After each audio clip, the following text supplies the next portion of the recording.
आज मैं आप लोगों को कुछ हकीकत बताने जा रहा हूँ, जो बक्सर जिला के एक गांव में हुआ था। वहां पर एक परिवार था, जिसमें रौनक नाम का लड़का अपने माँ-बाप एवं भाई-बहन के साथ रहता था। रौनक 20 साल का जब हो गया, तो उसको देखने के लिए लड़की वाले आने लगे। कुछ दिन बीत गया, तभी रौनक को एक लड़की की फोटो अच्छी लगी। उसने अपनी माँ को बोला, "माँ, मैं इसी से शादी करूंगा।" और बोलता भी क्यों नहीं?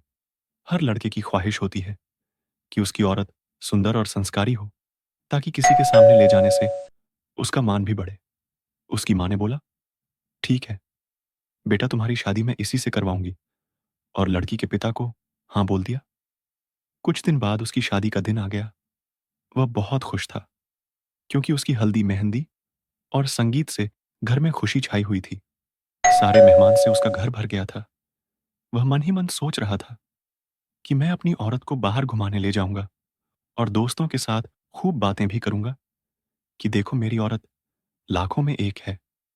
मन ही मन लड्डू फूट रहे थे और उस दिन उसका इंतज़ार भी खत्म हो गया, क्योंकि उस दिन उसकी शादी जो हो रही थी, गाँव वाले भी धूमधाम से बारात लेकर लड़की के घर पहुँचे और दोनों की शादी भी हो गई। जब सुबह विदाई हुई, तो उस समय लड़की को डोली में अकेले ही ससुराल लाया जाता था। 4 कहार डोली को उठाते-उठाते थक गए थे।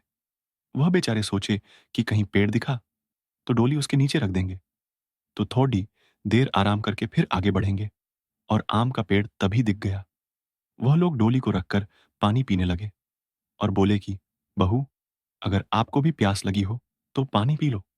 बहू ने कुछ नहीं बोला और चारों की थोड़ी-सी आँख लग गई। तभी उस पेड़ की चुड़ैल नीचे उतरी और दुल्हन को मारकर उसके अंदर आ गई और डोली में बैठ गई, क्योंकि दोपहर का समय था। थोड़ी देर बाद वह अपने ससुराल आ गई। लोग 4 होने के बाद जब रात हुई, तो रौनक अपने कमरे में गया। जब वह अपने बिस्तर पर बैठकर दुल्हन से बातें कर रहा था, तभी उसे ज़ोर से प्यास लगी। उसने कहा, "मैं पानी पीकर आता हूँ।" दुल्हन ने बोला, "आप बैठो, मैं पानी दे रही हूँ।"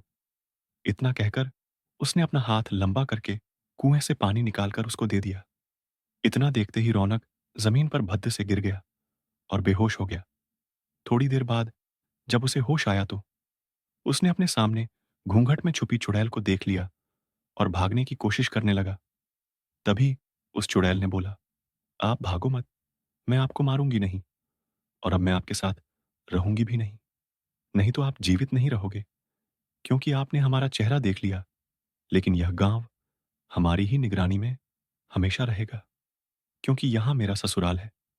और मैं आपको एक बात बताती हूँ, जो आप अपने गांव वालों को बता देना कि जिस घर का चूल्हा उत्तर दिशा में होगा, वह सब अपने घर का चूल्हा दक्षिण दिशा में कर लो, तो उनके घर में हमेशा बरकत बनी रहेगी।" इतना कहकर वह गायब हो गई।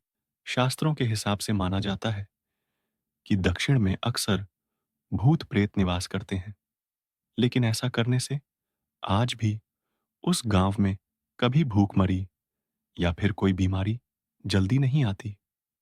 वहां पर सब हंसी खुशी रहते हैं।